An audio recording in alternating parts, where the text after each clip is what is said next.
Happy Friday, everyone. This is Stomp.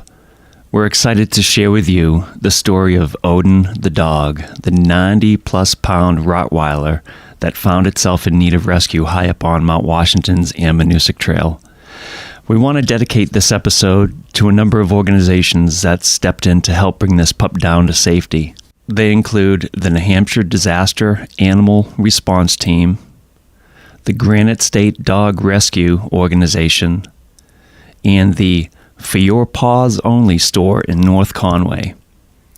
In addition to these, we want to give a shout out to all the off-duty volunteer search and rescue team members that came to assist, and also the multitude of people and sites online that helped spread the word. We'll put some information in the show notes about the organizations, and we'll also point you to a few ways that you can support them if interested.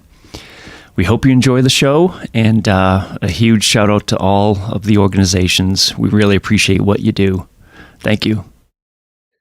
Yeah, it's definitely been a scorcher, but Yeah. I want to, so I'll start with giving some background about how I found out about this on Sunday night, but you said something that I'm not going to let this slip. Did you just call the Jewel Trail the Jewel Trail? What is that? Musalaki.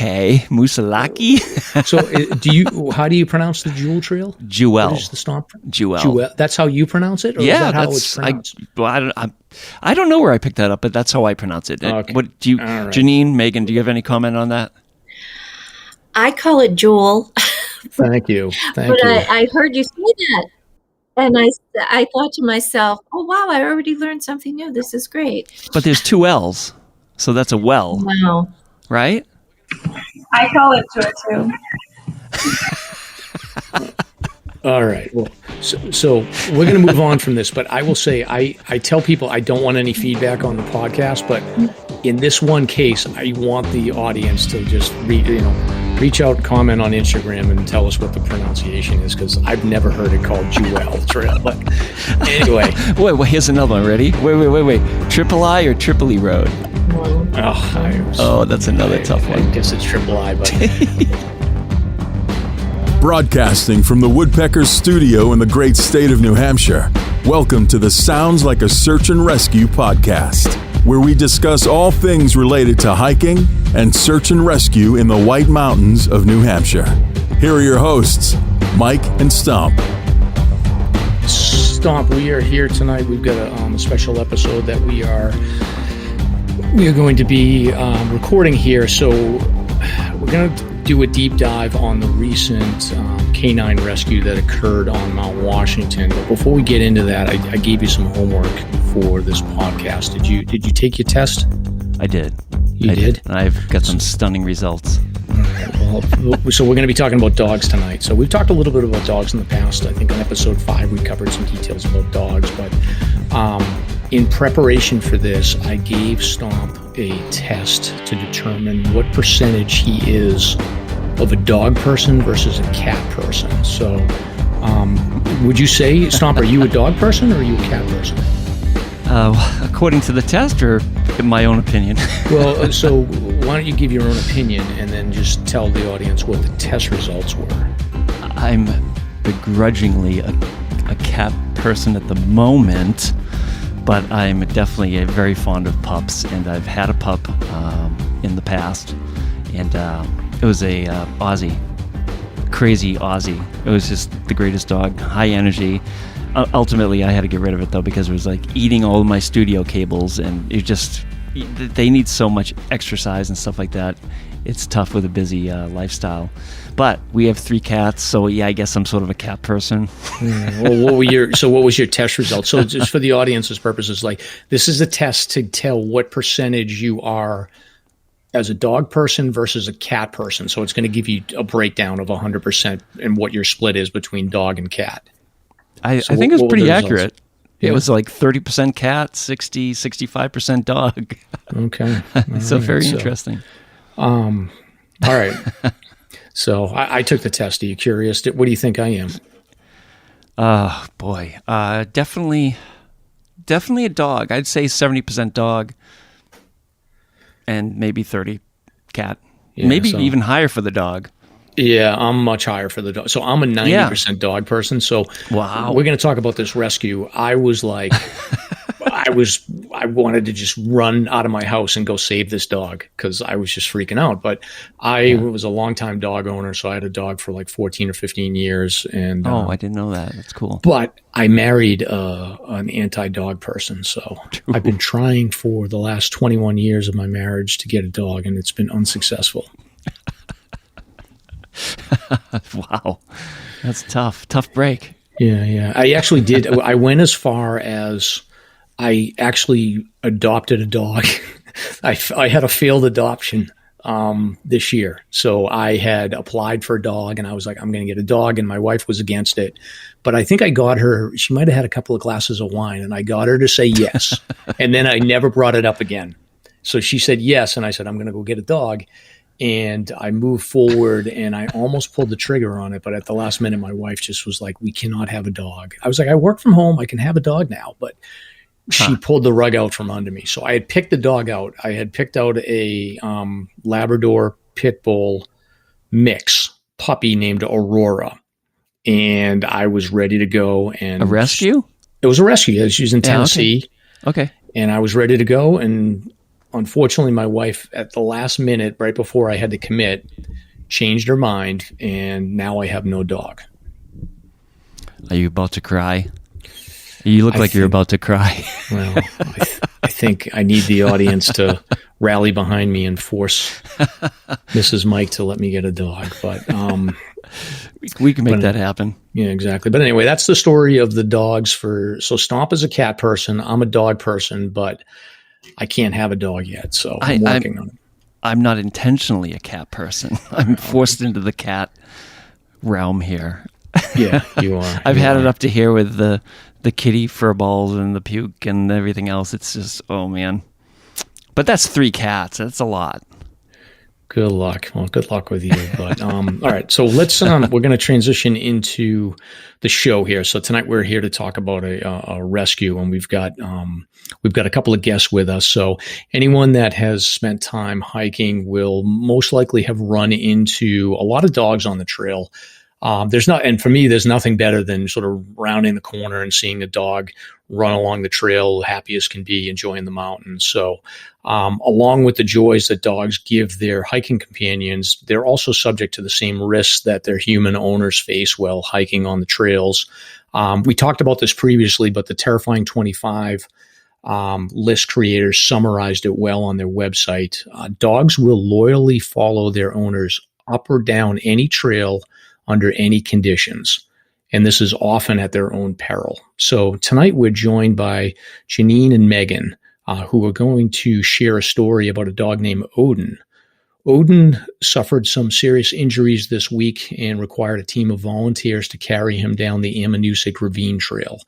And I think it's safe to say that Odin has stolen the collective hearts of the New Hampshire hiking community, and we've all been rooting for him over the last couple of days. So grab a drink, get comfortable, and settle in to hear a story of strength, determination, and heroism within the New Hampshire hiking community, all focused on saving the life of a 90-pound Rottweiler named Odin. I'm Mike. And I'm Stomp. Let's get started. Very good, very good. That was quite an opener there. I almost lost my breath. Nice work. Yeah, exactly. So I think we're going to forego the usual drink discussion and the recent hiking. So we'll push that to the next episode. But suffice to say, I've been getting out a lot, Stomp. Have you been getting out at all? Yeah, me too. Yeah, definitely. Yeah. I've been doing just like up and down Welch Dickey, that type of thing. Without poles, heavy pack, shorter distances but heavier pack. I don't know if I'm putting the cart before the horse in terms of this hip surgery, but I've been feeling pretty good. That's good. Bad. Yeah. That's good. Yeah, I'll save my hiking stories for the next episode. But I have been getting out a lot, so I'm very happy that the weather has turned nice. Good. All right. So we are here. We've got special guests. So Jeannine, you want to say hello? Hi. Hi, Jeannine. And we also are here. Yeah, welcome. And we're also here with Megan. Hello. Hi, Megan. Hey, All right. Megan. So they are here to provide details of their experience in helping with the rescue of Odin. So we're going to get into this. We're recording this on a Wednesday night. This rescue actually happened Sunday night it actually happened on Monday, but it started on Sunday night. So this is like 2-3 days after it started. So we're going to get into the details of the rescue. But first, I want to just find out a little bit about Jeannine and Megan, particularly about their hiking background and a little bit more about them. So Jeannine, maybe if you could start, if you want to introduce yourself and talk a little bit about your background related to hiking. Absolutely. So I'm a retired business manager. I teach now at Boston College, but fortunately I can do that remotely. So I'm fortunate that I get to spend most of our time, or my time, at our second home in Thornton, New Hampshire. And I started neighbors. Yeah, we found that out. I started hiking in my 20s with my family and friends. And, similar to a lot of people, in addition to the aerobic exercise, hiking really clears my mind and reduces stress. There's nothing better for me than going out on a nice, beautiful long hike in the woods. Yeah, I concur. It's like every weekend I get to hit that reset button by going out on a hike, and all the stress just disappears. So, awesome. Jeannine, we are obviously we're a search and rescue based show. I took a look at I track all search and rescues. I have like a little list in a database, and I looked to see if your name was on it. So your name is not on the list. So I'm assuming you've never been involved in a search and rescue. But have you had any close calls on trail? I have. I'm embarrassed to say that probably about 3 years ago, my girlfriend and I continued hiking up the Franconia Ridge Loop Trail when I could see stormy skies coming in. And after years of hiking, I know that we should have turned back. My girlfriend was not that experienced. She was really relying on me. But I ended up saying, let's press on. And it was really the wrong decision. We both ended up completely soaked. The wind and the rain, we were so slowed down over the ridge that we were into darkness.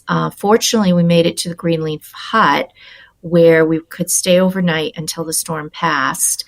We both switched out of our clothes.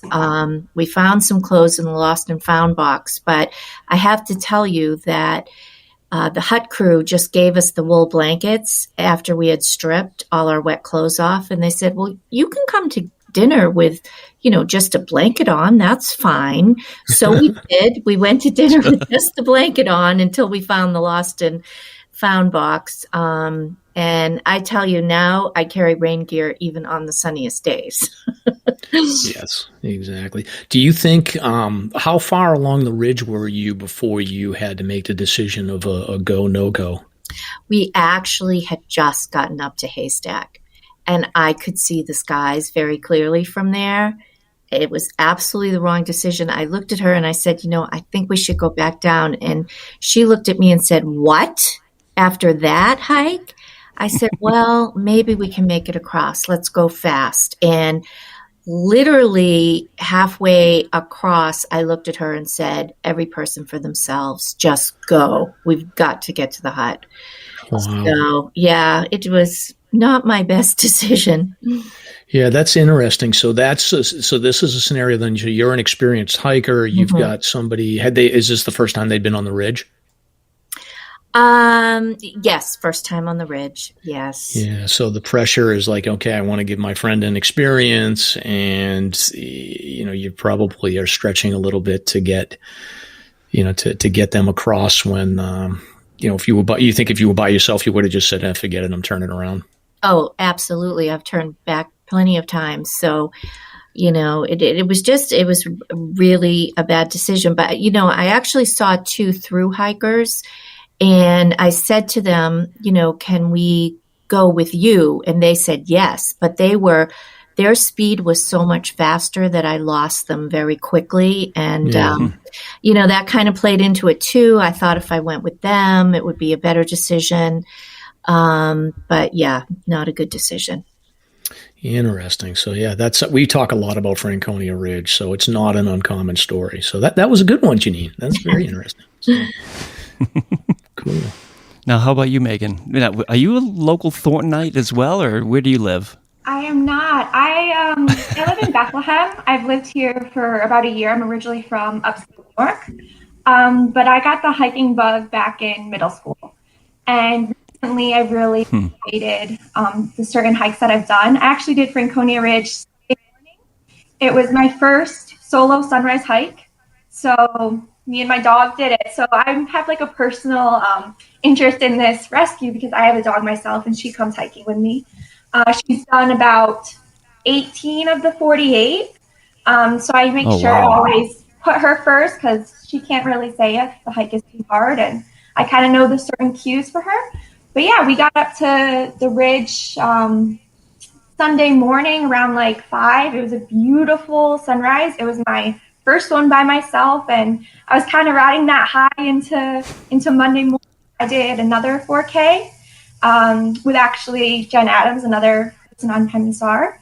And then I was kind of relaxed Monday, and then my friend sent me, hey, there's this dog. Are you still hiking? So I had done the Franconia Ridge, and then I had done another hike that morning. I was like, yeah, let's go. So I was about like 20 minutes away. So I drive over there, and then I kind of start jogging at first, and then it kind of got a little bit steeper. I was like, okay, I'm just going to walk and pace myself. But yeah, I've been hiking for, I would say 8 years now. I've been hiking for 2 years, and I've done backpacks by myself. So I'm pretty experienced, and I recently got into backcountry touring skiing this past winter, and I'm getting into mountain biking more this year. So yeah, I love being outdoors. Yeah. I know you a bit from search and rescue. So what caught your interest in terms of joining search and rescue, and how did you hear about the teams and everything else? So I have my wilderness first responder. After I graduated college last spring, I got it in August. And so I moved up here. And I actually wanted to join SAR last year, and I just missed the qualifying hike by like a week. Speaking of qualifying hike, that just for the audience to know, that is the alert for the team regarding the qualifying hike this weekend. Okay, there we go. So it's confirmed we're both members of a search and rescue team. Yes. So I did the qualifying hike last month, and I joined the team, and I'm just excited to be able to help people and use my passion for being outdoors and my wilderness first responder to hopefully make sure people get down the mountain safe. That's awesome, and I think you're going to bring some really great insight to this discussion tonight with your involvement with your pup. That's really fantastic. Have you ever been in a bad situation or a close call, such as Jeannine's story? Yeah, so I personally haven't had any close calls where I really thought like, oh no, I'm in danger, like this isn't good. But I have turned around on some pretty, what I would consider easy hikes, because I've done 20 plus mile hikes. I was doing Wombeck at the beginning of the summer, and I had been skiing all winter, so I haven't been hiking really. And I got up about a mile, and I was just white. I was like, what is happening?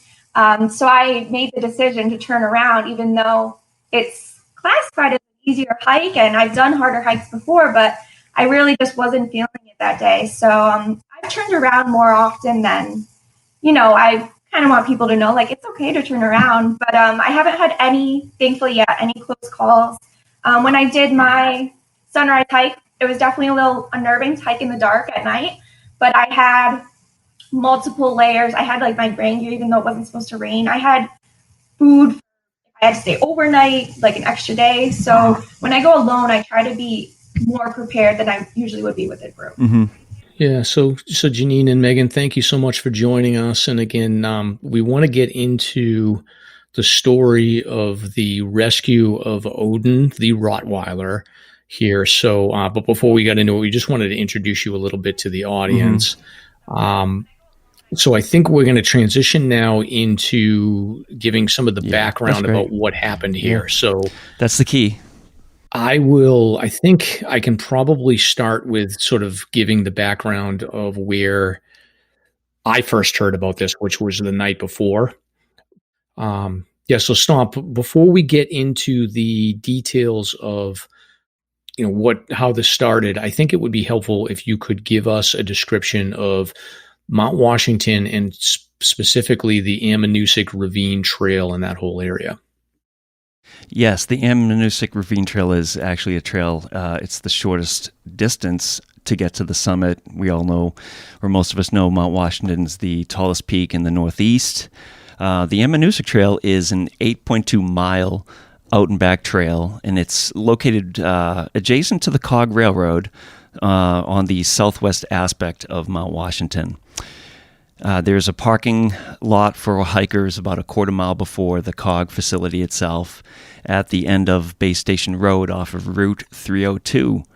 The trail, as I said, is the most direct route to the summit after connecting to the Crawford Path. It's rated generally as a moderate to difficult trail, and the difficulty comes in the 2 mile to 3 mile range, and that's actually probably where this story is going to take place from what I understand. The first few miles, they're relatively easy. The trail follows the Amminusic River and actually intertwines with the Monroe Brook. At 2.1 miles, there's a beautiful gem pool. And then from 2.1 miles onward up to 3, which is essentially where tree line is, the trail continues up steeply with several water crossings, rock slabs, scrambles, and actually a few waterfalls that range in a few hundred feet high, which is pretty impressive. There are ladders there. So that section up above 2.1 is pretty intense. Yeah, I've hiked it twice, and I've only hiked it in the winter. I got to get up there in the summer, but from the gem pool up to where you get above tree line, my recollection is it's just insanely steep. There's some sections there that are just absolutely painful to get up. So I can imagine coming down it with a dog would be difficult. Sure. Yeah, speaking of that, people generally will go up Amminusic, hit the summit, and then loop back down Jewel. That's sort of the common, safest way to do it. I've actually gone up Amminusic in the winter with my wife, and we were actually unable to descend it because microspikes are just no good. The upper portion where that 3 mile marker kicks in can become the thickest sheet of ice that just really makes most traction useless. I mean, it's almost crampon material. But so that's the ammo, and that is our location, and we all know that the weather has been basically a heat wave for the last several days. So I believe the temperature Sunday into Monday was hitting high 80s into 90. Yeah, it's definitely been a scorcher. But yeah. I want to. So I'll start with giving some background about how I found out about this on Sunday night. But you said something that I'm not going to let this slip. Did you just call the Jewel Trail the Jewel Trail? What is that? Musalaki. So how do you pronounce the Jewel Trail? Jewel. What is the stomp? Jewel. That's how you pronounce it? Or yeah, is that how it's pronounced? I don't know where I picked that up, but that's how I pronounce it. Okay. What do you, right. Jeannine, Megan? Do you have any comment on that? I call it Jewel. Thank you. But I heard you say that. And I thought to myself, oh, wow, I already learned something new. This is great. But there's 2 L's, so that's a well. Wow. Right? I call it Jewel too. All right. Well, so we're going to move on from this, but I will say I tell people I don't want any feedback on the podcast, but in this one case, I want the audience to just reach out and comment on Instagram and tell us what the pronunciation is, because I've never heard it called Jewel Trail. But anyway, wait, here's another one. Ready? Wait. Triple I or Tripoli Road? That's another tough one. I guess it's Triple I, but all right. So moving on to the start of the rescue. So Odin and his owner started their hike on. The rescue happened on Monday. They started their hike on Sunday. So it's the 9th right now. So they would have started it on June 6th. And I became aware of this dog on Sunday night well before I think the community as a whole, the hiking community, found out about this dog. And the reason I found out about this, and Jeannine and Megan, you may not be aware of this, but we have a Facebook group that's associated with this podcast. And one of the members of the Facebook group, a friend of ours named Nicole, she had posted on Facebook around 6, 7 o'clock at night. She had been up hiking ammo. She went to Monroe with her kids and some friends, and she posted this, and it's amazing that she posted this. It's really, she had some good premonition. She said, you guys, well, on the way down ammo from Monroe with a bunch of my feral children, so she canines, calling her kids a little feral. Yeah, they were a little rough. I ran into a guy with no shirt and his dog. He asked me, excuse me, is this the trail to Mount Washington? Nicole then goes on to tell him it is. She was a little concerned because it was late in the day, and she explained that it's about three miles from the trailhead to Lake of the Cloud Hut, and then another 1.4 miles from there to get to Mount Washington. And then she also threw in, she said, just as a heads up, there's some possible rain and thunder showers coming in, sort of to like lead him to this idea that like, hey, maybe it's not a great idea because it's so late in the day. And he just responded, okay, thank you, and then hiked on. The reason she posted this was because there's sort of a debate that goes on around like, okay, should I intervene if I see somebody that's clearly sort of out of their element? And I think, Megan and Stomp, I want to ask you that question in a minute from the SAR team's perspective. But I think ultimately what Nicole's point was in posting this is she's like, look, I'm not the police officer on the trail. I can only sort of give, gentle hints. And she actually ended the post by saying, she said, all this being said, I hope he had a nice hike and beats any impending weather, or maybe he will need a rescue. So she was basically saying, she's like, look, it seemed a little sketchy. I can't intervene because it's not my place, but 99% of the time they're going to be okay. But maybe, this would be a case where there could potentially be a rescue. So sure enough, fast forward to the next morning, and the call goes out over a Facebook post on the 4,000 footer group by somebody named Laura Klein, who got the word out to the hiking community. But before we pick up with Laura's piece of this, and we'll transition over to Jeannine's story in a minute, Megan and Stomp, I guess I would want a little bit of an opinion here. So Nicole meets up with Odin and the owner. They have a quick conversation. It's enough to stick in her mind to say, like, what, it's late in the day. They don't look like they're necessarily, ready to go all the way to Mount Washington. We can't, and when we're on the trail, like, you cannot force anybody to do anything. It's a free country. But what are your thoughts around, what are some soft ways where you might be able to convince somebody to turn around? You want to take it, Megan? Sure. I probably have a different perspective on this just because I am in my early 20s. I am a female. So I find that I'm pretty experienced in hiking, but I find that I still get looks if I'm going solo or if I'm hiking in the morning before like sunrise. And I do have to worry a little bit more about my safety than maybe a man would. So I feel more comfortable, I think, approaching people about it just because of my age and because I am a female. It's a little bit easier for me to say, hey, maybe you shouldn't be doing that. I know sometimes men don't want to feel like they're mansplaining, and they might not actually know, because I've been told that I shouldn't do something when it was well within my capabilities. So they might not actually know someone's capabilities. I think that's part of the hesitation. From a SAR perspective, I step in. I step in no matter what, because I would rather someone be a bit upset or be a little confrontational than have to go and execute a full-scale rescue for them. It saves the lives of the rescuers. They're not putting themselves at risk. And you're really teaching them kind of like a moment like, okay, maybe it's not a good idea. So kind of gently saying, hey, do you want to hike back down with me? Or maybe I'll go up a little bit with you and then come back down, or it's probably not the best idea. Or I actually ran into a group that was hiking Franconia Ridge. I was coming down. It was around 7 or 8 a.m. So I had done the whole loop. I was coming down Old Bridle Path. And the group was about 1.5 miles up. And they asked how much farther. And I kind of told them, I looked at them. They had the proper gear and stuff. But I said, it is a brutal hike to the top of Lafayette. You know, you're going to go up a little bit more and then it gets steep. There are some rock slabs. It's wet because it had rained and the water's running over it. And then you're going to get to the Greenleaf Hut. And then after the Greenleaf Hut is when the real climbing begins and when you really have to, you know, kick it up and go up to Lafayette. So I really laid it to them. And they said, thank you for being so honest. I said, it's doable, but if you don't think you can do it, I mean, you have enough time right now, definitely turn back. So just kind of being as honest as I can and really giving them my perspective of it. That's just what I try and do. And hopefully, you know, they can come to the conclusion. And if it's someone who I really think shouldn't do it, I'll be a little bit more firm. Yeah, well said.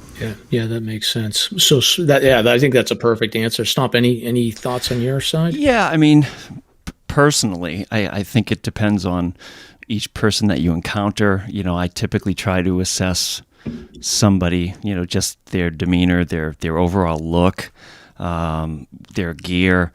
You know, you have to be careful with what you say to people, but I think as hikers, I think we all do have an obligation that a lot of us probably don't even realize we have to be looking out for each other, because it's a dangerous place. It really is.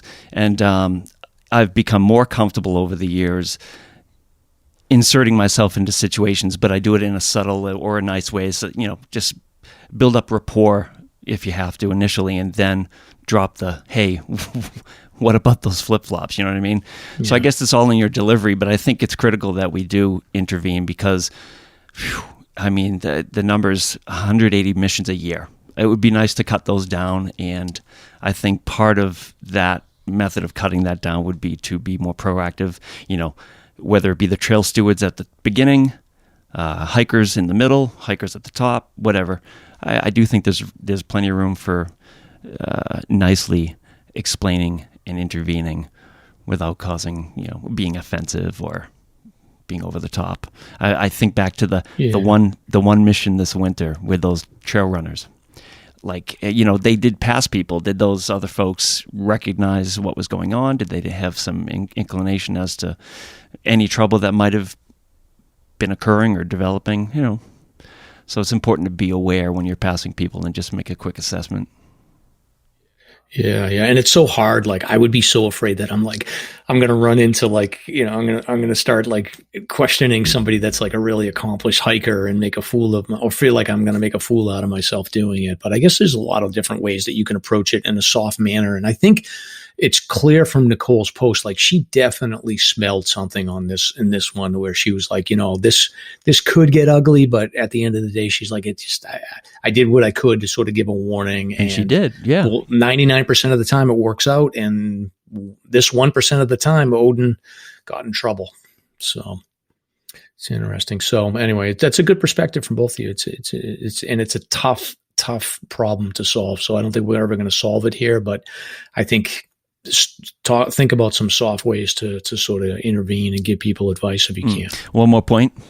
It's like, I know what it feels like to get that person saying, hey, you're making a big mistake. Because whenever I come down, say Welch Dickey, you're supposed to generally go, you know, counterclockwise, but I'm always going clockwise down Welch. Yeah. Everybody's like, dude, what are you doing? You're going down Welch. You know, you know, I know what it feels like, but again, it's all in delivery and your approach.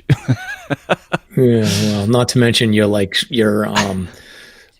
taped backpack and your crazy like army surplus gear that you have. Yeah, that's true. That's a red flag. Exactly. All right.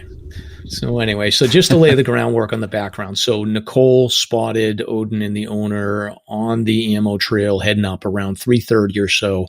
She puts a post out around 6 o'clock just saying like, hey, you know, we'll see what happens. And then sure enough, fast forward to, I think I had a call at like 9 o'clock in the morning. So I was settling in and I took a look at the 4,000 footer group, and Laura Klein, at 8:30 the next morning, she puts a post on the 4,000 footer group. And I read that post and I was like, I would drive up there in a second if I could. It's just, I'm too far away and I have to work all day, but badly injured 90-pound dog on the Amminusic trail about 1 mile from Lake of the Clouds hut. Owner and dog slept on the trail last night after trying to make it down after dark. All 4 of his paws are ripped apart. We got some gauze and supplies from the hut. And, that was basically it. And then obviously, like, everybody sort of started getting involved about the discussion. And I think the big thing that a lot of people I don't think realize is that when there's a dog rescue situation, search and rescue does not typically come out. And Stomp, we talked about this in episode 5 when we talked about the terrifying 25 list and the rescue on Boot Spur for the St. Bernard. But and I get it, Fish and Game and the volunteer search and rescue groups, they have a line where they just say, we're not going to mobilize for an animal rescue. I don't know, Megan or Stomp, if you guys have anything to add to that other than it's just policy and it's the way it is. Well, it's the legal structure of the agencies. I mean, there's just no room legally for them to respond to, pets, and they're out there for woodland searches and rescues of people, and it's plain and simple. So there's really no room legally for them to respond to that. AVSAR, I think what they do is they allow some members to attend a rescue of a pet, but they're not a representative of AVSAR, and I can say that for PEMI as well. You're more than welcome to go respond to one of these types of things, but you're not an active member of PEMI on a call that's been activated by Fish and Game, et cetera, et cetera. You're doing this on your own, and the liability is on your own shoulders if you get hurt. Interesting. So now, Jeannine, I think this is where you step in. So I'm assuming you saw the same post that I did. Do you want to give us a little bit of background about your thoughts and reactions and talk a little bit about, what you did when you heard about this situation? Absolutely. So, I mean, I'm a dog lover myself. I have a beautiful golden retriever. And so this instantly, captured my heart, and I was following all the posts. But I'll be honest with you, I've never been part of a search and rescue. I don't really know, the logistics of it or the command operation, so to speak. But what I saw through reading Laura's, post and then the responses to it is a few people had put out an ask, and they said, does anyone have a harness, a pack-a-paw, extra large harness that they could bring? And I said to myself, I do, and I'm not that far from the trailhead. And I looked at my husband and I said, he had to work. I said, you know what? I should just go. I'll go to the parking lot. I'll meet the rescuers, who's ever there. They probably will have a harness, but I'll feel a lot better if I just, drive the harness there and see if they need it. So on the way to the trailhead, I was still, keeping on top of the posts, and I saw another post that said a rescue team out of Gorham had been activated. So when I got into the parking lot, I didn't see anyone. And I said, well, I don't know what to do. Do I go up? Do I not go up? And Forest Service was there. And I asked them, and they said, no, we haven't heard anything about it on the radio. We don't know anything. So I said to myself, well, you know what? I'm here. It's a beautiful day. I'll just hike up. And if they need the harness, they need the harness. And if they don't, they don't. I'll just hike up. So, quick question. So how'd you end up with the harness? You purchased this? Oh, I bought it. Online. It's actually a New Hampshire-based company, Pack-a-Paw, and it's interesting. Yeah, mountain dog wear. Yes, it's interesting because a friend of mine had actually mentioned it to me and said, if you're going to be hiking with your dog, you should get this, throw it in your pack. Hopefully, you never have to use it in your life, but you have it. So I had it. I think it's a fantastic solution. I mean, the way the system's structured, I think dog owners should consider what you did. I mean, that's fantastic. They're $99 a pop. Exactly. And we have it in our pack all the time. Even if we're walking on Livermore Trail at Waterville, we have it in our pack. I mean, yeah. So when I saw that post, I thought, well, what have I got to lose? I'll just drive to the trailhead, see if they need the harness. But when I got there and no one was there, and there was really I really wasn't sure what to do. I'm like, should I go up? Should I not go up? Am I going to be in the way? And then I thought, well, you never know. I'll just go up, and maybe they need 2 harnesses and I'll have one. So I'll just go up.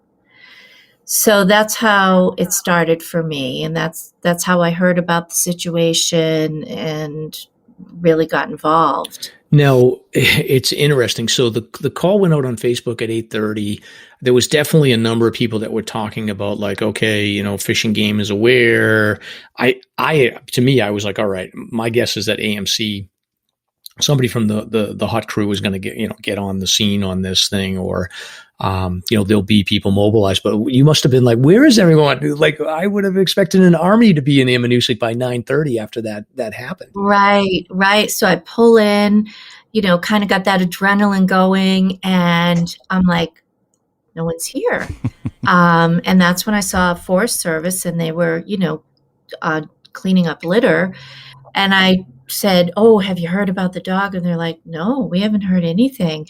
And I'm looking around, and literally no one was there. I mean, there were cars there, so some people could have gone up, but, there was no coordination. And I'm looking at Facebook, and there's still really no coordination. I'm seeing, okay, a team has been deployed. Okay, they do need help. Okay, these are not deployed. And I'm like, you know what? I have no idea what to do, but I'm just going to go up. And Yep. so that's how I ended up going. Nice. And then, so you got there around 9:30 in the morning, you think?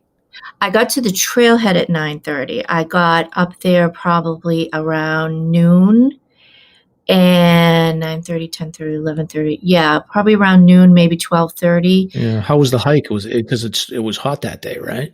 It was hot. My average trail time is about an hour a mile, so I'm not fast. And, I was asking downward hikers. I'm like, have you seen the injured dog? Oh, yeah, we saw the injured dog. I gave them my sleeping bag. Oh, yeah, I saw the injured dog with the man. I gave him all my food and water. I said, well, is anyone there? They said no. And, a couple of them said, that dog is way too big. I couldn't, they were telling me they couldn't do anything because they were either one person or 2 people together. They couldn't handle a dog that size. Yeah. So I keep getting this information that no one's there. And I'm like, this is so weird, but I kept going.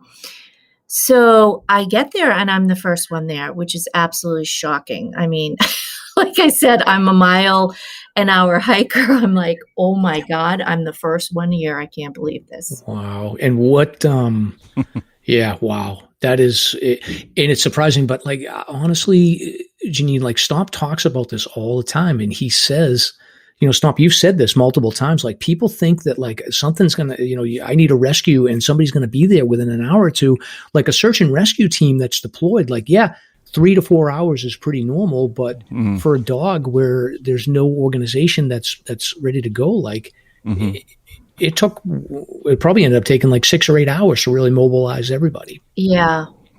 So, I arrived, the dog was immobile. The young man, very young man, unprepared, just as Nicole had said. And, I checked, do you have water? Do you have food? Just all the normal things that I would ask any hiker if I saw them looking like they were in distress. And I took one look at the dog, and I said, I have the harness, but we're not going to be able to do this. Like, we're going to have to wait and see if more people come. Do you know where exactly you were or where they were when you located them? Like, I guess in reference to Lake of the Clouds Hut would be where I would be curious. Yeah, he had gone up to Lake of the Cloud Huts with the dog, I believe the night before. That's how he got the blanket. He had like some sort of a moving blanket that he slept with, and he had a dog bowl. And he told me it took him about 20 minutes to get up there. So, maybe like 0.2 of a mile south of Lake of the Clouds Hut. Now, I had met another downward hiker who I had asked, and he said, yeah, I just carried the dog across the river to try to get them to a flatter area with some shade. So they were off to the side, kind of looked like a little campsite area because there looked to be like there had been a fire there at one point. So they were to the left of the river, off to the side. And the young man was, I don't know, he didn't have a sense of urgency. And although I know he was urgent because he told me, you have to help me get me off this mountain today. He just seemed a little dazed. I think he was, and he looked at me, I'm the first rescuer. And he's like, oh no, we need more help. But I just assured him, I said, I cannot carry this dog, but I'm going to stay here until more help comes. Now, what I want to say is that, again, I'm not search and rescue. I've never been involved in one before. I didn't realize the importance of communicating back down to some people so that they knew I was there and that I needed more help. It wasn't until the second hiker arrived, probably about 15 minutes later, that he really took over that role and he started communicating with others. And so I probably wasted some time because I really didn't know that I was supposed to coordinate back down to people and give an update or a status. Yeah, and is that Ron? Was that his name? Josh. Josh, okay, perfect. So you're there with the dog. What was the triage that you were able to do for the dog? What was, if you gave your assessment on the dog's condition when you arrived?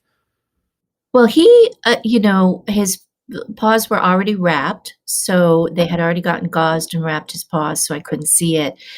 But I tried to go over and just comfort him, and he was very snarly at that point, showing his teeth and growling and in pain. If you even motioned towards his paws, he would give you a snarl. Oh.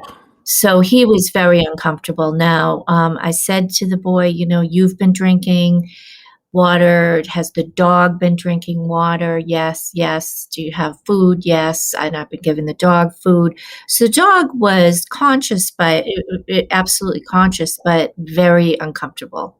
Got it. Do you know, did they actually summit Washington or did they? He said no. They didn't. He got just before the lodge and he noticed the blood on the rocks. And then, he said they tried to come down when he noticed the blood. And then the dog sat down and wouldn't move. And it was interesting because the vet said to me, the vet said, dogs will be very stoic until they're not. Mm-hmm. And then they just sit down and they won't move. And that was the situation. So was it the heat? Was it the heat that burnt the paws or what? Well, the vet told me, because we were kind of on the way down chatting, and she said that the heat on the granite causes like sandpaper that scrapes the bottom of their paws off. Gotcha. Yeah, that's what I figured. Hot. Yeah. Now, Megan, you're a dog owner. Your dog has done a number of the 4,000 footers. I've typically, I don't know a ton of dog owners that do hiking, but I have to imagine like the presidentials, like you have to sort of like condition your dog to get to that point where they can handle that, right? How does that work as a dog owner? Yeah, so my dog is 2.5 years old. So we started hiking when she was 1.5 years old. You have to wait till the growth plates are closed.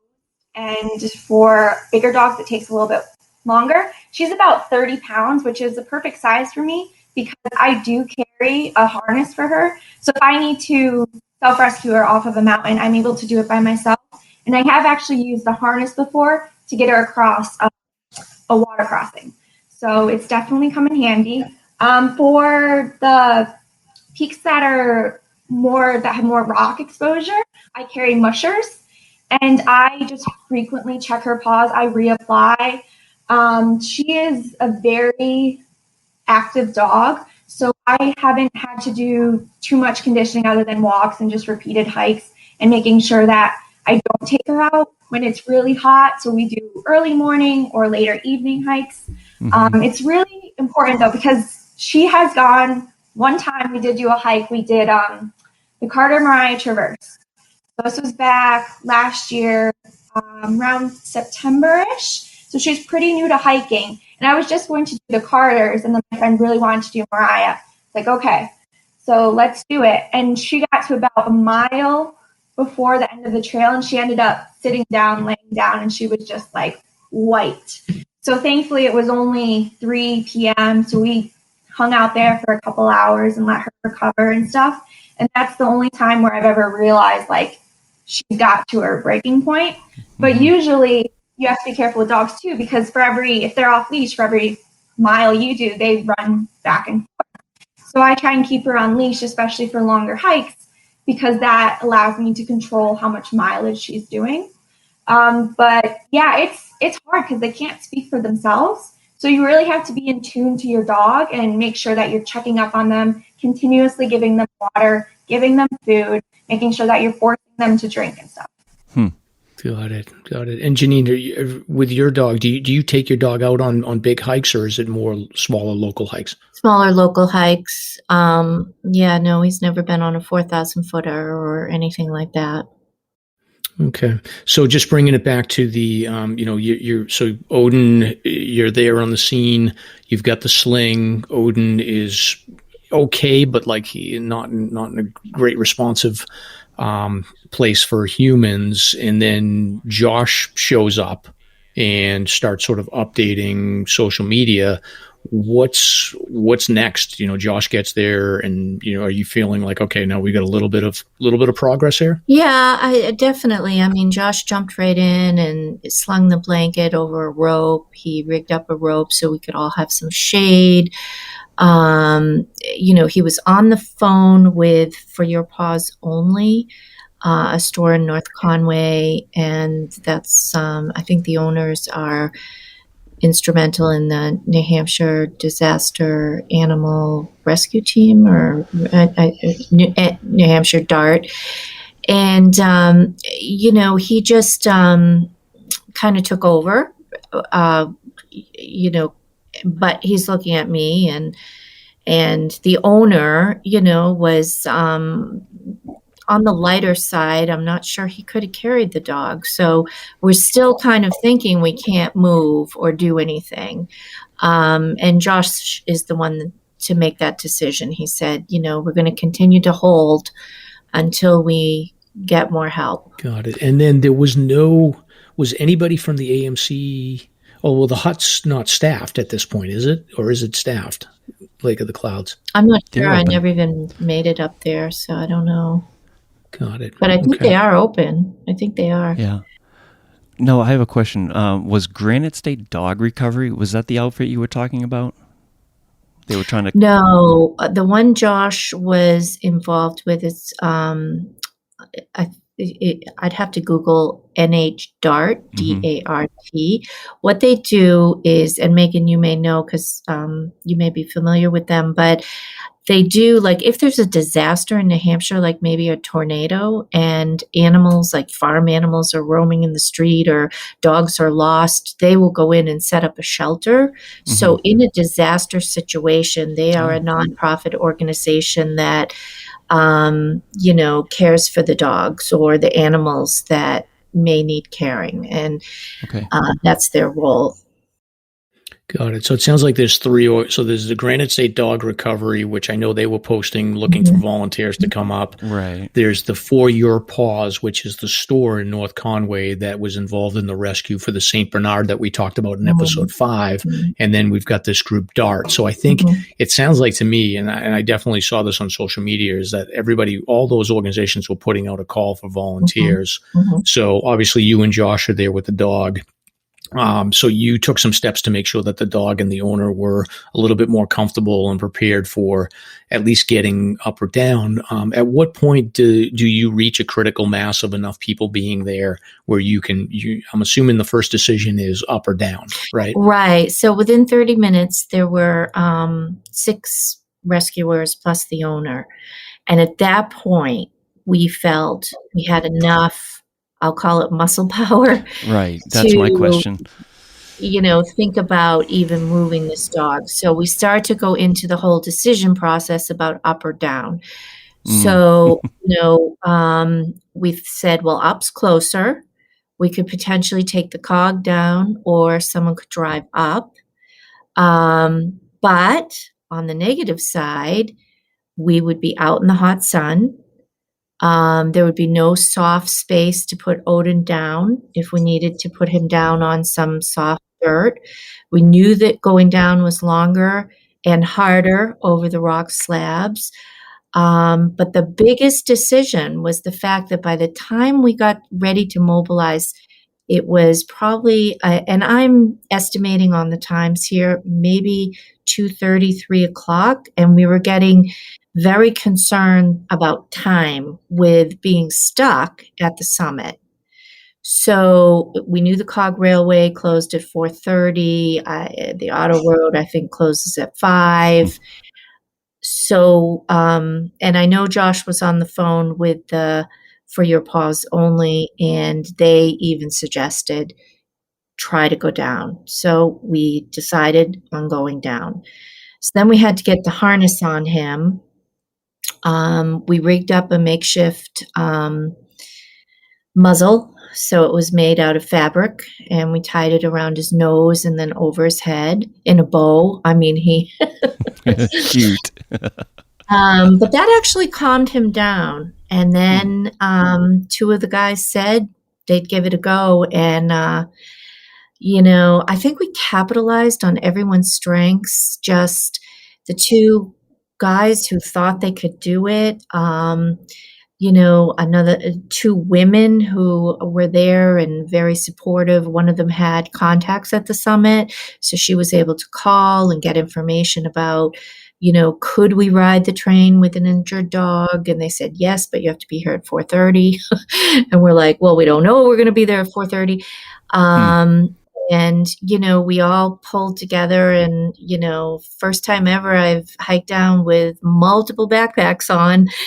But, we were really high. We jumped into like a high performing team, making decisions. And, we said, okay, let's start out. If it doesn't work, we'll pull off to the side of the trail and wait for more people, but let's give it a go. And so we did. So when you guys started downhill, how many people were physically capable of carrying 90 pounds? Only 2 out of the 7. Okay. How many out of 7? Mm-hmm. Okay. So that's a heavy lift for those 2. Were you able to assist and unload a little bit? Were people surrounding that person or those 2? Oh, yes, definitely. The woman, Christina, she was very good. She was downhill. She would hold the hiker's foot and guide it into footholds over the slabs. I can't even imagine. The owner was holding the dog's head, trying to keep him calm, because when he got upset, that would make it very hard for the person who had him on the back. The 2 guys that switched off, I'd say about every 10 minutes, they switched off. Good. We had a nurse with us, a retired nurse. She was making sure that we were all staying hydrated and that we were taking breaks. I'm sure as being on SAR, once adrenaline takes over, you just start doing stuff. And she's like, no, we're all taking a break. We're all eating a power bar. Let's stop. So this is what I mean by we kind of all like capitalized on our strengths and pulled together. But the 2 guys that carried him, I mean, one guy, he's like, no, I can do this. I can carry him up. I didn't know that Sherpas were in New Hampshire. Yeah. I'm serious. I mean, like our winter packs for SAR, they can boost up to 70 pounds, and it is not an easy task by any means. So 90 is incredible. Of the initial group that you had, Jeannine, how were any of them just sort of stumbled on the scene and were like, we're gonna help, or was everybody specifically like they heard the call and they're there for? Yeah, everybody heard the call, and they said, I'm here for the dog. And we're like, okay, you're next on the team. Got it. And then you just like, there was no forming, storming, and norming. It was just like right to high performance team for you guys. Yeah, pretty much. I mean, people had a lot of good ideas about the up down, and I really had no opinion, to be honest. Again, I didn't really know which way would be the best. And, but, I was a business manager for many years. So my role was kind of like, okay, let's make the decision. Let's take an action. And if it's not working out, we'll come up with an alternate plan. But it's getting to be 3:00 and this is going to be slow. We all have headlights. We did kind of a basic equipment check, but we knew we needed to move. So we got going. Great. So I think let's pause. So we've got the initial sort of rescue team of 6 to 8 people, and Jeannine's on there, and they've got a plan to move down. Megan, where do you pick up on this? At what point do you decide that you're getting up to Amminusic and getting involved in this? So I was at home. I had done a 4K earlier that day. So I was home with my pup. I'm not sure about timing. I think it was around 4:00 that I first heard it. And my friend had just sent me a message. Hey, are you still hiking for the day? Have you seen that this dog needs help? And that's kind of all she said to me. And I was like, okay, I'm going to go. So I grabbed 4 or 5 liters of water. In my pack, I already had dog food. I had a dog bowl, which actually came in handy. Mm-hmm. I packed my harness, which the dog was too big for, but I was like, I'm just going to bring it anyway. And then I also packed extra layers for me. I packed 2 headlamps in case someone forgot theirs or we were going to be out for night. And I didn't really know what I was coming up on. I didn't know if they would be down by the time I got there or if I was kind of too late for it because it was so late in the day. I was thinking that, well, they must almost be down already. I'm not sure there's much I could do, but I figure I could bring them water and some food and help them out. So I get to the trailhead, I guess around 4:30, and same thing. I don't really see many people. And I was like, okay, so if I hike up and I don't come into them, at what point do I turn around? Because it is going to get dark soon. I see this group of people that is by the picnic table.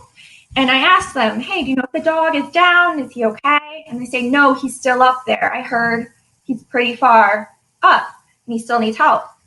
And they were awesome because they had some refreshments and food and like, do you want trail magic before or after? I said, after.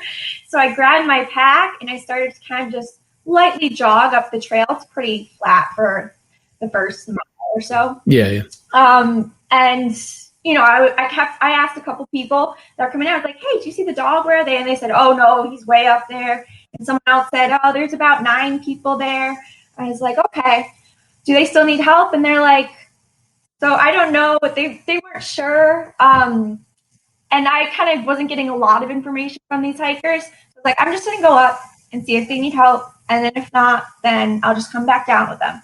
So I keep going and I'm going for a little bit. I think I was about 2 miles in from the trailhead that I met them, maybe a little bit less.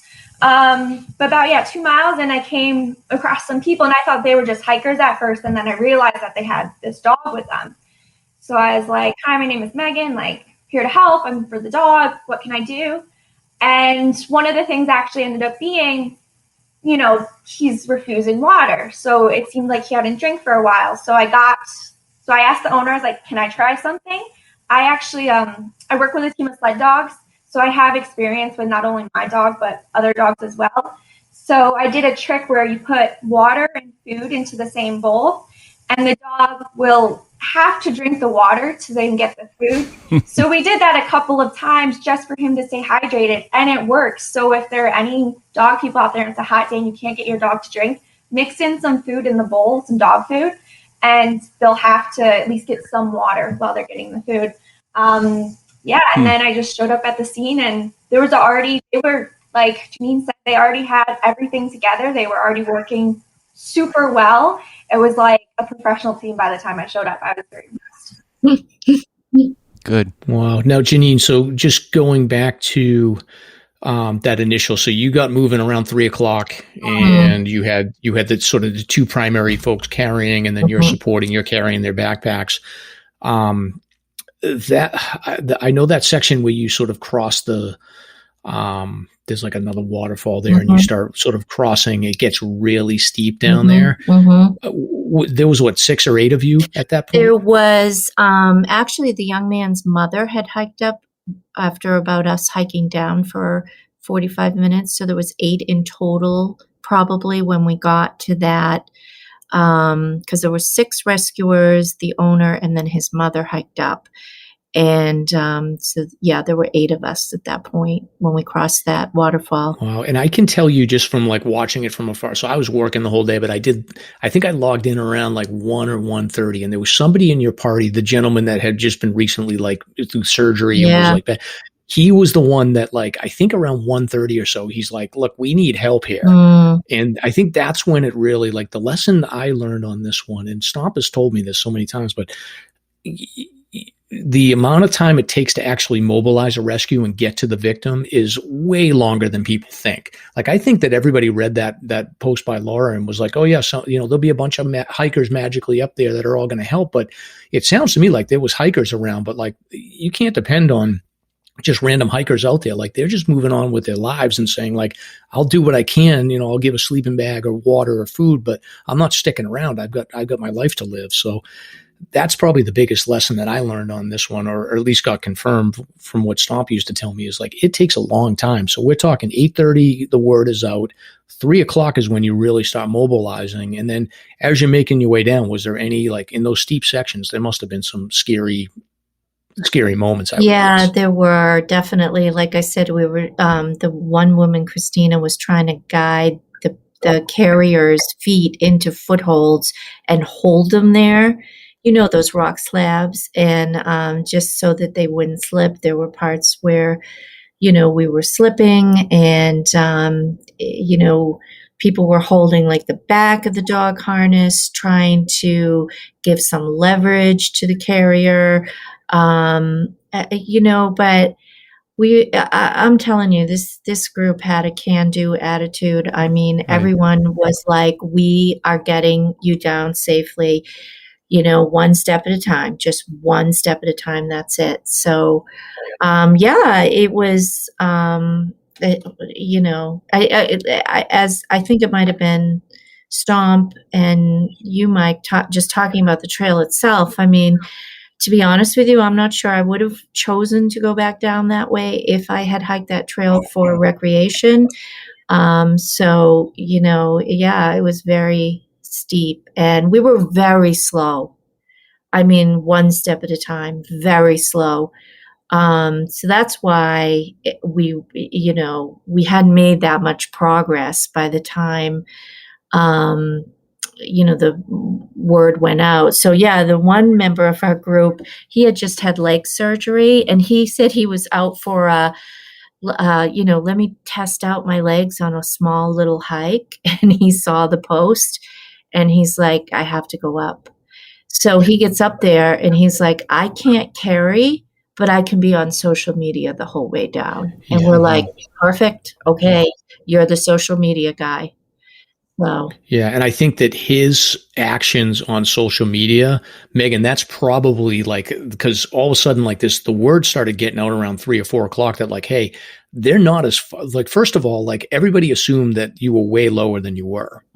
Nobody thought that you were by Lake of the Clouds because, I mean, and it's not Laura's fault, knowing distance is difficult. So, but the other thing is like, I think everybody just assumed that, like, because they were low, you're a mile from Lake of the Clouds, that like somebody will get the dog down.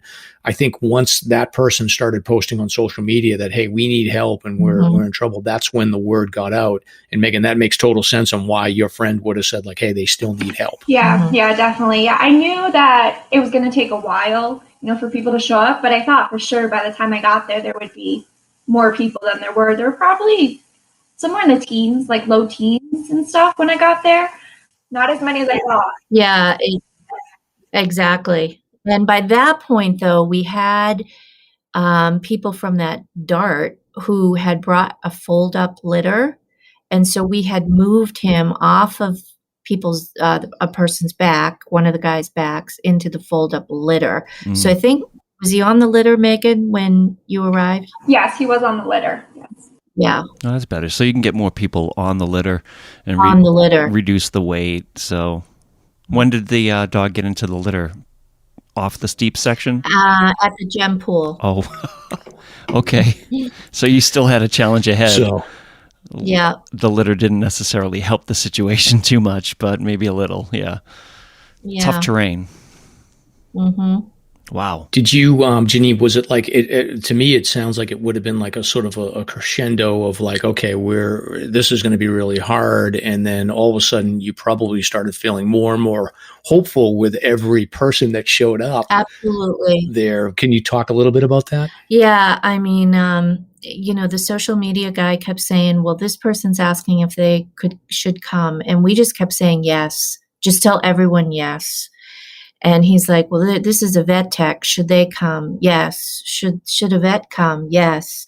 Do we need another litter, a hard litter? Yes. We just kept saying yes because, we just needed, and I'll tell you, I'm here to tell you, we needed every single person that showed up. I mean, people were getting exhausted and, it's still, as Stomp said, still rough terrain ahead. And, but, it warmed my heart. Every time we went around the corner, there was another group of people that were there to help us. And I remember, Megan, when you knelt down with the food bowl, I never knew that before. Put the food in, then the water. And I was just going to cry. I'm like, thank God more people are coming to help. And we actually had him in the soft litter, and then we moved him back to the harness to try to make a little bit better time over some of the rough terrain. And then we were met up with someone who had like a hard litter. And that was the final leg. He was on the hard litter. So, but it took everyone. And and we might still have been up there if everyone didn't show up. Yeah. And I know Stomp, I'm pretty sure, like, obviously, Megan, unofficially, you're part of, the SAR team. So there was definitely people from SAR. I know AVSAR unofficially was like, we'll come and help whatever we, not from a official volunteer organization, but I think that all the organizations were there to help. And, I think that it was probably a pretty heartwarming scene for both of you as you made it down. So I know that there was a vet that was involved, or maybe two veterinarians. So do you want to take us through that? Like, was it at the parking lot or was it before with the vet got on the scene? No, they hiked up. The first vet, he had just graduated from Tufts like a week or two ago, just got his job in Bartlett, New Hampshire. He actually ran up the trail. He did an assessment on the dog on the trail, and, felt that we should continue on. The dog was holding up well. And then the second vet, she is out of Meredith ER Hospital. I didn't catch her name, but she had told me she had fluids. She checked his temperature. She also did an assessment, checked his pulse, checked his temperature. They said, the dog is stable. It's just he was getting really antsy. And he's a big boy. And, when he starts to decide he's going to stand up on the soft litter while 6 people are trying to carry him over a water crossing. Oh, boy. So, yeah, but 2 vets came up and were there. I mean, she told me, she said, I have fluids. I can administer an IV on the trail. But I think the most important thing, considering his condition, is to work on getting him down. So, let's go. It's very much the way it is with humans. Our job is just to get people down the trail so that they can get further medical treatment as needed. Mm-hmm. So eventually you end up in the Amminusic parking lot, I'm assuming? I did. And just as Megan said, I mean, surprise to me, there were people down there with cold drinks, cut up fruit, saying thank you. And I'm like, oh my God, this is amazing. And I just sat down at the picnic table and started eating like 40 pieces of watermelon. Yeah. Now, 40. Megan, I love watermelon too, especially on a hot day. I was so hungry at that point. Oh, yeah. I started eating the rind of mine. I was like, wait a second. Yes. Oh, I remember. The rind. She goes, I'm eating the rind. Yeah, I can imagine. That's awesome. Yeah. So Jeannine, I know you must have been exhausted, but Megan, like you said you already hiked a 4,000 footer earlier in the day? Yeah. So I was actually running on, I think that day I did a 19, 20-hour day total. So I had been up since 4 a.m. The night before, I was up at 1 a.m. to do Franconia Ridge. So I was really running on fumes. But when I saw that it was this dog and, I have my wilderness first responder, I have experience with dogs. I'm like, I know I can help with this. So I was like a no-brainer. Like I grabbed my stuff and I went, So yeah, when I got there, I was actually feeling pretty good. The heat was definitely a factor, but thankfully up the trail, there's a bunch of streams. So I would just walk right in and I would just splash it up on me and just keep going. And that kept me cool for the whole way up until I was able to meet them. And that allowed me to run a little bit up the trail instead of just kind of walk up it. For this weekend's qualifying hike, if you show up, you can carry me up. I'm more than happy that you can carry me and however you want. She's more than capable, apparently. Thank you. I only weigh 200. I'm 200 pounds, so that's 2 Rottweilers. Okay. That's not too bad. You could probably handle that. Totally. Yeah, I was going to say the litter actually, when you have 6 people on that litter, I can't imagine these guys the 2 guys that carried it by themselves. I mean, 6 people on the litter, if you were on the front or middle, it's amazing. You were like trying to hold it up, and the back, he was sliding forward. Yeah. So the back 2 people had like air. It was the soft litter. It's amazing. You guys are heroes. It's awesome. Yeah, it's a great story, and I guess I want to get both of your perspectives. So, we try not. This is a sort of a difficult piece of this whole situation, but the owner, as a young person, I was always like very responsible, very well behaved. I had my act together, but Stomp as a young person was always a disaster, getting in trouble, causing all kinds of problems. So I understand that young people don't have the best judgment. So from what I understand, the dog's owner is a young person.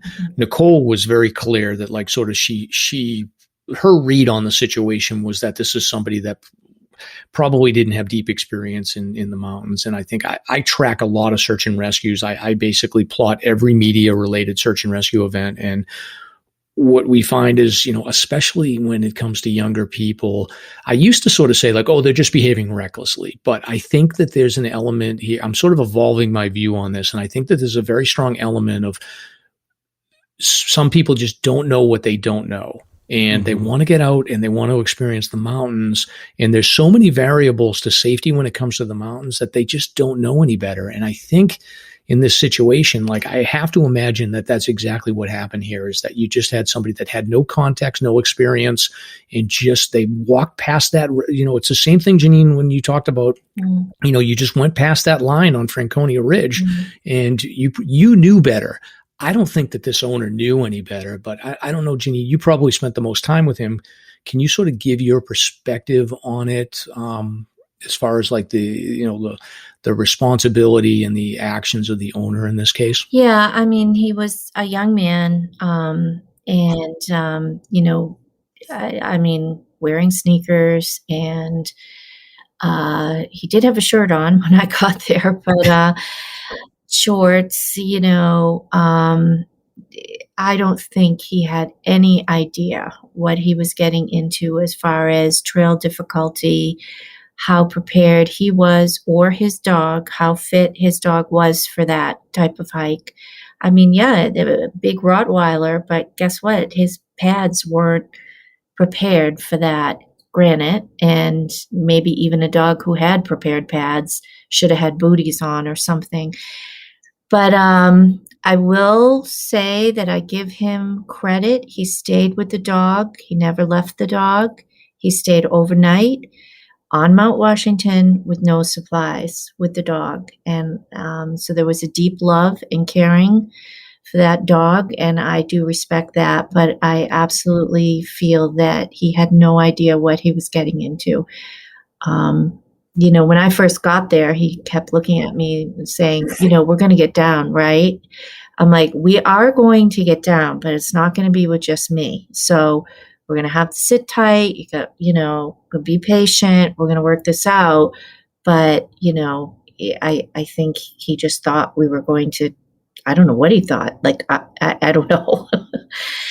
Yeah. And I joke a little, I was honestly, like, I pulled all kinds of nonsense when I was a young person.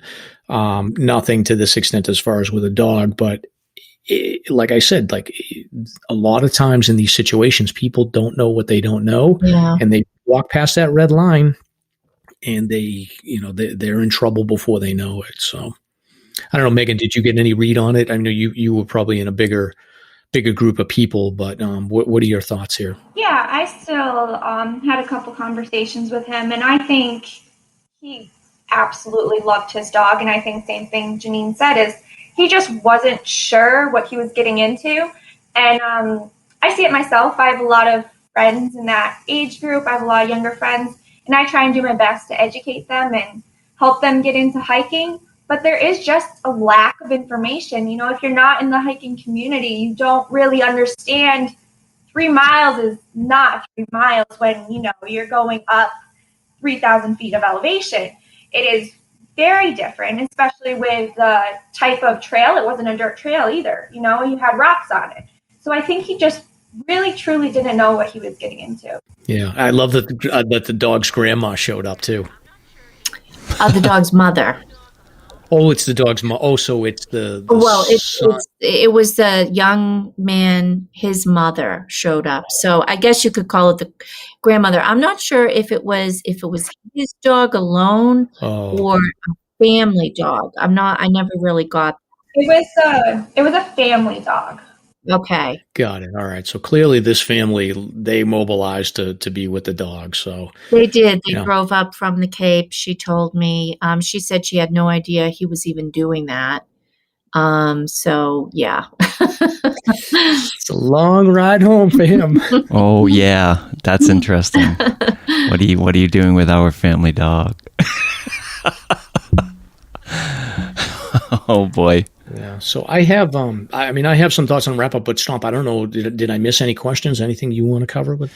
No. I did have one question about whether or not anybody broke out like a rope or a rope belay or anything like that. That I don't know if that happened or not, but that would have possibly come in handy at some points on that trail. Did anybody see anything like that? Yeah. So when they were there was this part of the trail. It was very washed out. Just for hikers, it was a bit difficult to get across. So to carry this litter, we were still in the soft litter at that point. And we had people, I'm not sure how many we had at this point. I want to say in the 20s. So we had people line the bottom. It was a very steep pitch, completely washed out. And SAR actually hooked up a branch to a rope and then attached it. So it was kind of like a railing. You had like a railing on the side of the trail. So people could keep something to like hold on to. And that was the hardest part that I was, part of. We almost had someone, fall over, and, I reached out just to grab the dog sooner than, I was maybe supposed to, just because I was like, oh no, I don't want this dog to fall. And you could tell that they were having real difficulty getting across that washed out part of the trail. It was very steep. There was nothing really to hold on to. Good. Yeah, that's great. I mean, that's the benefit of having individuals that are part of a SAR team show up for something like that, even though they're not representing the teams themselves. That's great. Yeah. So I think just to wrap this up, Stomp and I cut an episode. I think it's probably going to be released after this episode, so we're going to try to get this out pretty quickly. But we did a retrospective about COVID, and one of the themes about that show was sort of like COVID, I think, created this scenario where people, I don't necessarily say they had a distrust, but I feel like COVID sort of brought us away from each other as a society. And I think that this story is really like, I was watching this and I was rooting for Odin and I was rooting for all the people that were on that rescue during the day. And, everything about this story around, keeping social media updated, all the people that mobilized, it really brings back this idea that the hiking community in New Hampshire, is a tight community, and they will mobilize and stand up for humans and dogs and help them rescue. So I feel like this is a great story to sort of point to say, like, let's sort of get over this sort of separation that we've dealt with over the last year and a half over COVID, and know that we can all come together and work as a team and really focus on helping people and animals. And, let's face it, dogs are better than people anyway. So we all want to come together and rescue a dog. So anyway, so I guess Jeannine and Megan, last question for both of you is, what was the aftermath like? Jeannine, was your husband just like blown away? Was he like, what happened? He must have been like, really impressed. And then what sort of was the outcome over the last day or two for you? Well, my phone battery died. And so I couldn't contact him for probably about 4 hours. So he wasn't quite sure what was going on, but, he knew where I was right up to that point. And, driving home, I just was filled with like a renewed sense of hope in humanity and, just absolutely amazed. I mean, organizations showed up, but so many hikers showed up. Like families showed up with their children, and these people kept coming around the corner saying, "What can I do to help? Here, let me take the litter." And I was kind of in the back at that point because I was just exhausted. I really wasn't talking to anyone, and I'm just in the back reflecting. And I remember when Megan came and she knelt down and gave the dog the water, and I'm just like, who are these amazing, awesome people? It really filled my heart with hope. Yeah, it's a great story. And do we know, Megan or Jeannine, do you know how Odin is doing a couple of days after? Nobody's gotten any updates probably? No. I mean, I know the vet said that, she would sedate him and clean the paws and check him out at, Meredith ER. Now, whether the owner opted to stop there or go to their own vet, I'm not really sure. And no, I don't know any updates on him. But the vet felt that, he was doing well. And he actually sat up in the litter when he saw his dad at the bottom of the trail. Oh, nice. Nice. So hopefully he's resting for the next couple of weeks and he'll be back to barking at the neighbors. My neighbors have 2 Rottweilers that always like, they sort of bark, but they're barking to say hello and like, just don't forget I'm there in the backyard. So I love Rottweilers. They're a great breed. And, 99% of the Rottweilers I've interacted with are super friendly and just big goofballs. So my guess is Odin's probably the same. Just a final thought from me. Just when you're going out with your dog, this story really highlights the fact that you need a plan B, because volunteer search and rescue teams, fish and game, do not respond to these events. So it really does come down to the community to respond to these things. So if you as an owner of a dog can prepare for that eventuality, I mean, it can happen to a dog, then that's in your best interest. And look into these things like the Pack a Paw by Mountain Dog Wear. We didn't really touch upon the dog mittens that dogs can wear, and just being smart about the weather and the conditions. So Mushers is another one. Mushers is it's a wax you put on dogs' paws. And it's like a preventative, so it kind of seals their paws so they don't get as abrasive by the rock. Yeah, and I'll add some of this information to the show notes, particularly the dog slings. And I think if you have a smaller dog, I don't know what the limit is, but I definitely have seen people like with dogs in their backpacks, carrying them off. But a bigger dog, I think if your dog gets up over like 40 pounds, you need a sling to carry them out. So I'll make sure that I link all that information in the show notes. And this was a great episode, and I think that there was a ton of curiosity about exactly what went on with this. So I'm hoping that people will receive this well. And again, you're both heroes in my eyes, and all the people that were involved in the rescue. Jeannine, you really, you gave a great shout out post as a follow up for all of the people that participated. Like you said, you just went from forming and storming and norming. You guys went to a high performance team right away, which is the way that you want to do it. Yep. Great. Well, thank you so much for joining us. I feel like you're both heroes, and Stomp's a hero because he does search and rescue. So the only non-hero is me here.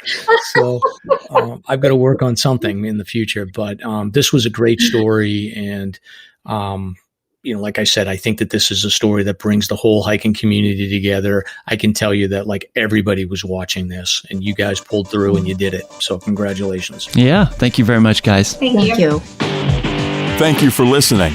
If you enjoyed the show, you can subscribe on Apple Podcasts, Spotify, or wherever you listen to podcasts.